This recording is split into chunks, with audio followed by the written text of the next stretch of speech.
सुप्रभातम बच्चों, कैसे हो आप सब। मैं उम्मीद करती हूँ आप सब बहुत अच्छे होंगे।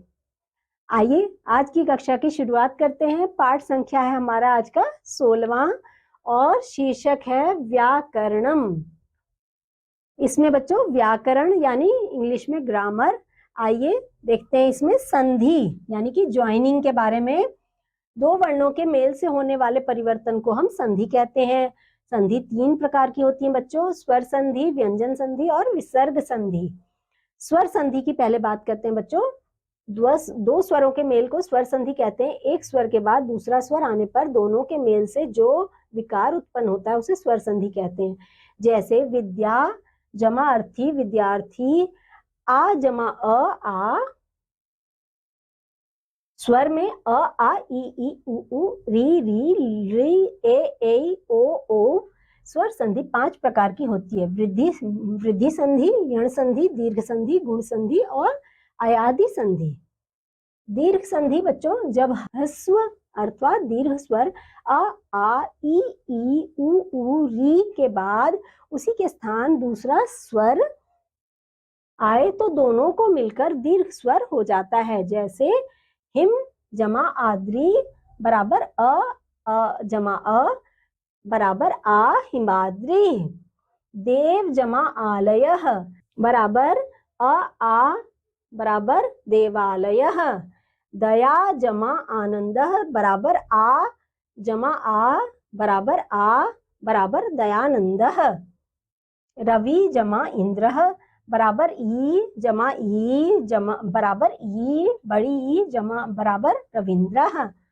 गिरी जमा ईश बराबर ई जमा बड़ी ई बराबर गिरीशः।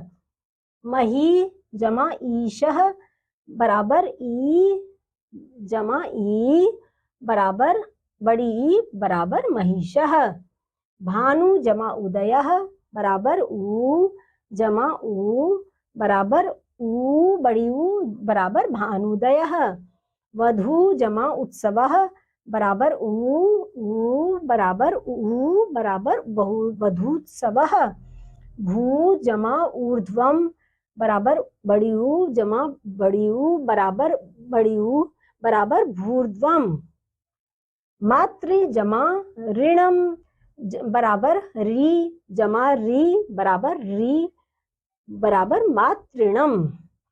गुण संधि यदि अ या आ के बाद ह्रस्व या दीर्घ ई उ या री आए तो दोनों के स्थान पर क्रमशः ए ओ तथा अर हो जाता है। जैसे उप जमा इंद्रः बराबर अ जमा ई बराबर ए बराबर उपेंद्रः। गण जमा ईशः बराबर अ जमा ई बराबर ए बराबर गणेशः। महा जमा इंद्रः बराबर आ जमा ई बराबर ए बराबर महेंद्रः। रमा जमा ईशः बराबर आ जमा ई बराबर ए बराबर रमेशः। सूर्य जमा उदयः बराबर अ जमा उ बराबर ओ बराबर सूर्योदयः। गंगा जमा उदकम बराबर आ जमा उ बराबर ओ बराबर गंगोदकम। जल जमा ऊर्मी बराबर अ जमा उ बराबर ओ बराबर जलोर्मी। देव जमा ऋषि बराबर अ जमा री बराबर अर बराबर देवर्षि। वर्षा जमा ऋतु बराबर आ जमा री बराबर अर बराबर वर्षतु। राजा जमा ऋषि बराबर आ जमा री बराबर अर बराबर राजर्षि। वृद्धि संधि यदि अ या आ के बाद आद आए ए ओ औ आए तो दोनों के स्थान पर क्रमशः ए औ हो जाता है। जैसे मम जमा एव बराबर ए अ जमा ए बराबर ममैक तथा जमा ए बराबर आ जमा ए बराबर ए बराबर तथैव। महा जमा एरावतः बराबर आ जमा ए बराबर महैरावतः। मम जमा औषधि बराबर अ जमा औ बराबर ममौषधिः। गंगा जमा ओधः बराबर आ जमा ओ बराबर औ बराबर गंगोधः। सदा जमा औत्सुक्यम बराबर आ जमा औ बराबर सदोत्युक्तम। यण संधि यदि ह्रस्व या दीर्घ ई उ री एवं रि के बाद कोई असमान स्वर आए तो उसके स्थान पर क्रमशः य व र ल हो जाता है। जैसे इति जमा आदि बराबर इत्यादि, यदि जमा अपि बराबर यद्यपि, नदी जमा अत्र बराबर नक्षत्र, नदी जमा अत्र बराबर नद्यत्र, अभि जमा उदयः बराबर अभ्युदयः, सु जमा आगतम बराबर स्वागतम, वधु जमा आज्ञा बराबर वध्वाज्ञा, पितृ जमा अर्थम बराबर पित्रार्थम, मात्र जमा अर्थम बराबर मात्रार्थम, भ्रातृ जमा उपदेशः बराबर भातृपदेशः।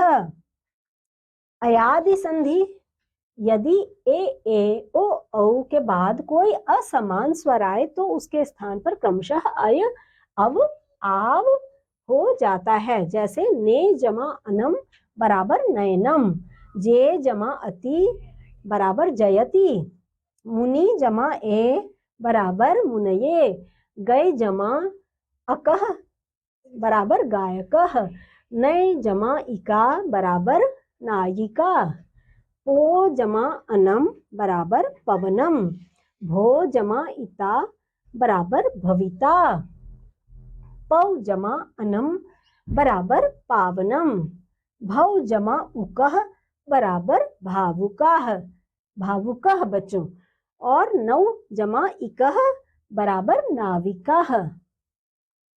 अब व्यंजन संधि में बच्चों क्या होगा, स्वर रहित व्यंजन के बाद जब कोई स्वर या व्यंजन आता है तब उसमें परिवर्तन होता है, उसे व्यंजन संधि कहते हैं। शचुत्व व्यंजन संधि जहां स्वर रहित स अथवा त वर्ग त थ द ध न के पीछे अथवा आगे श अथवा च वर्ग च छ ज झ आते हैं, वहां स के स्थान पर श और त वर्ग के स्थान पर च वर्ग हो जाता है। सूत्र स्तोह शचु नाश्चु क स के स्थान पर श होना, तपस जमा चर्या बराबर तपश्चर्या, रामस जमा शेते बराबर रामश्शेते, ख त ध द ध न के स्थान पर च का होना, तत् जमा चलती बराबर तच्चलती, उत जमा चारणम बराबर उच्चारणम, सत जमा चरित्रम बराबर सच्चरित्रम, ग त थ द ध न के स्थान पर ज का होना, तत् जमा जयति बराबर तज्जयति, शरद जमा जयति बराबर शरज्यति, प्रत्यय प्रत्यय क्या होता है बच्चों, सफिक्स, वे शब्द जिनका अपना कोई अर्थ नहीं होता लेकिन किसी शब्द या धातु के पीछे जोड़े जाने पर उसके अर्थ को बदल देते हैं, उन्हें प्रत्यय कहते हैं। जैसे उदाहरण के लिए बच्चों, गम जमा कत्वा बराबर गत्वा, पठ जमा तुमुन बराबर पठितुम,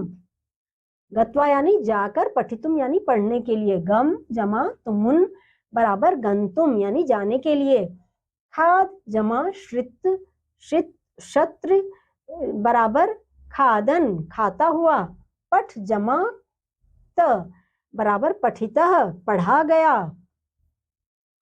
ऊपर लिखे उदाहरण से हम देखते हैं कि प्रत्यय धातु में जुड़कर उसका अर्थ बदल देते हैं। संस्कृत में प्रत्यय 3 प्रकार के होते हैं। कृत प्रत्यय, जो प्रत्यय धातुओं के साथ लगते हैं उन्हें कृत प्रत्यय कहते हैं बच्चों। और जो तद्वित प्रत्यय, जो संज्ञा आदि शब्दों के साथ जो प्रत्यय लगते हैं उन्हें तद्वित प्रत्यय कहते हैं। और बच्चों स्त्री प्रत्यय भी होता है, जो पुल्लिंग को स्त्रीलिंग में बदलने वाले प्रत्यय होते हैं उन्हें स्त्री प्रत्यय कहा जाता है। नीचे दिए गए कृत प्रत्यय के विषय में पढ़िए और समझिए। तुमुन प्रत्यय, जब इस प्रत्यय को धातु में जोड़ा जाता है तो इसका तुम जुड़ता है। इसका अर्थ को के लिए, करने के लिए अर्थ में होता है। जैसे पठ तुमुन, पठितुम, पढ़ने के लिए। हस तुमुन, हसितुम, हंसने के लिए। भू जमा तुमुन बराबर भवितुम, जमा बराबर होने के लिए। दूसरा है कत्वा, इस प्रत्यय का अर्थ है कर या करके होता है। जब यह धातु से जोड़ा जाता है तो बच्चों त्वा शेष रहता है। जैसे पठ जमा कत्वा, पठित्वा, पढ़कर। त, इस प्रत्यय का प्रयोग भूतकाल के अर्थ में होता है। जैसे पठ जमा त बराबर पठितः, पढ़ा गया। ल्यप, यदि धातु से पहले कोई उपसर्ग हो, लग गया हो तो वहां कत्वा के स्थान पर कर या करके उसमें ल्यप प्रत्यय लग जाता है, यह धातु में जोड़ा जाता है। जैसे वी जमा हा जमा ल्यप यानी बराबर विहाय, छोड़कर। त्वयत यानी इस प्रत्यय का प्रयोग चाहिए के अर्थ में होता है। जैसे गम जमा त्वयत बराबर गंतव्य, जाना चाहिए। अनियर, इस प्रत्यय को जब धातु में जोड़ा जाता है तो निय जुड़ता है। यहाँ योग्य के अर्थ में प्रयुक्त होता है बच्चों। गम जमा अनियर बराबर गमनीय, जाने योग्य। श्रत्र प्रत्यय, इस प्रत्यय का प्रयोग हुए के अर्थ में होता है। धातु में इस प्रत्यय का आन या मान शेष जुड़ता है। जैसे खाद जमा शत्र बराबर खादन, खाता हुआ। और बच्चों शानच प्रत्यय, इस प्रत्यय का भी प्रयोग हुई के अर्थ में होता है। धातु में इस प्रत्यय का आन या मान शेष जुड़ता है। जैसे पठ जमा शानच बराबर पठमान, पढ़ता हुआ। धातु कत्वा और वंश में जैसे गम गत्वा, गच्छन, गमनीय, गंतुम, गंतव्य, गतवान, गतः। इसी तरह से बच्चों बाकी भी सारे शब्दों में इसी तरह से आप कर सकते हो। तद्वित प्रत्यय, यह तद्वित प्रत्ययों की संख्या भी बहुत है, लेकिन यहाँ पर कुछ मुख्य तद्वित प्रत्यय दिए गए हैं। जैसे तल, अन, इच, मतुप, इन, इमड़ीच। मतुप प्रत्यय का प्रयोग वाला, वाले, वाली के अर्थ में किया जाता है बच्चों। जैसे रूप जमा मतुप बराबर रूपवत। गुण जमा मतुप गुणवान बराबर पुल्लिंग। इसी तरह से हो जाएगा बच्चों। और यदि संस्कृत में भाववाचक संज्ञा बनाना हो तो शब्दों में त्व और तल प्रत्यय जोड़े जाते हैं। त्व नपुंसकलिंग का प्रत्यय है, इसलिए त्वम जोड़ते हैं। तल का त शेष रहता है, जिसका रूप ता हो जाता है। तल प्रत्यय हमेशा स्त्रीलिंग में रहता है। जैसे त्व प्रत्यय के उदाहरण में प्रभु जमा त्व बराबर प्रभुत्वम, पशु जमा त्व पशुत्वम। इसी तरह से बाकी भी हो जाएगा। तल प्रत्यय का उदाहरण दूं, दुष्ट जमा तल बराबर दुष्टता। संज्ञा शब्द रूप फॉर्म्स ऑफ नाउन बच्चों, इसमें आप देखो प्रथमा में एक वचन, द्विवचन, बहुवचन के हिसाब से मैं पिता का बता रही हूँ। पिता, पितरो, पितरः। इसी तरह से बाकी के सारे शब्द हो जाएंगे। बस संबोधन में क्या लग जाएगा, हे पिता, हे पितरो, हे पितरः। ऋकारांत स्त्रीलिंग, मात्र, माँ का बता रही हूँ, माता, मातरो, मातरः। इसी तरह से बाकी भी हो जाएगा। अब नकारांत पुल्लिंग शब्द में शशिन, शशि का बता रही हूँ, शशि, शशिनौ, शशिनः। और बाकी भी इसी तरह से संबोधन में हे भी लग जाएगा, आपको मालूम है बच्चों। तकारांत पुल्लिंग शब्द महत, महत का बता रही हूँ, महान, महांतो, महांतः। और बाकी सब ऐसे ही हो जाएंगे बच्चों। सकारांत पुल्लिंग शब्द विद्वस, इसमें एक वचन विद्वान का, विद्वस का बता रही हूँ, विद्वान, विद्वांसौ, विद्वांसः। और हे विद्वान, हे विद्वांसौ, हे विद्वांसा हो जाएगा। इसी तरह से बाकी सारा आप समझ रहे हो, ऐसे ही बनाओगे। सकारांत नपुंसकलिंग शब्द पयस, पयस का बता देती हूँ, पयः, पयसी, पयांसी। और बाकी सब आप बच्चों कर लोगे इसी तरह से। संख्यावाचक विशेषणाः एडजेक्टिव्स ऑफ नंबर, 1 से चतुर शब्द तक संख्यावाचक शब्दों के रूप तीनों लिंगों में भिन्न भिन्न होते हैं। शेष शब्दों के रूप तीनों लिंगों में एक समान होते हैं। एक शब्द के एक वचन में, द्वि शब्द के द्विवचन में तथा अन्य संख्यावाचक शब्दों के रूप केवल बहुवचन में चलते हैं। और बच्चों एक वचन एक शब्द में होता है, एक मैं बता देती हूँ, एकः, एकम, एका, और बाकी आप कर सकते हो इसी तरह से। द्विवचन में द्वि शब्द का बता देती हूँ, द्वौ, द्वे, और बाकी आप इसी तरह से कर लोगे। बहुवचन में त्रि शब्द का, तीन शब्द का बता देती हूँ, त्रयः, त्रीणि, त्रिस्नः, बाकी आप ऐसे ही कर लोगे बच्चों। बहुवचन में चतुर का बता रही हूँ, 4 शब्द का, चत्वारः, चत्वारि, चत्रस्नः, और बाकी इसी तरह से हो जाएंगे बच्चों। पंचन में 5, षट में 6 और सप्तन में 7, इस तरह से होगा पंच, षट, षड और सप्त, बाकी के ऐसे ही बनाए जाएंगे बच्चों। अष्टन में हो गया 8, नवन 9, दशन में 10, इसको भी मैं बताती हूँ प्रथमा में, अष्टौ, अष्ट, नव और 10, बाकी सब इसी तरह से आ जाएंगे।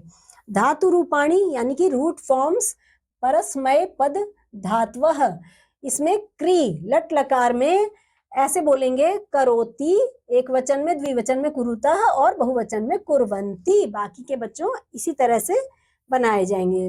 लट लकार में करिष्यति, करिष्यतः, करिष्यन्ति, ऐसे ही आप बाकी के बना लोगे। लंग लकार में अकरोत, अकुरुताम, अकुर्वन, और लोट लकार में इस तरह से हो जाएगा, करोतु, कुरुताम, कुर्वन्तु।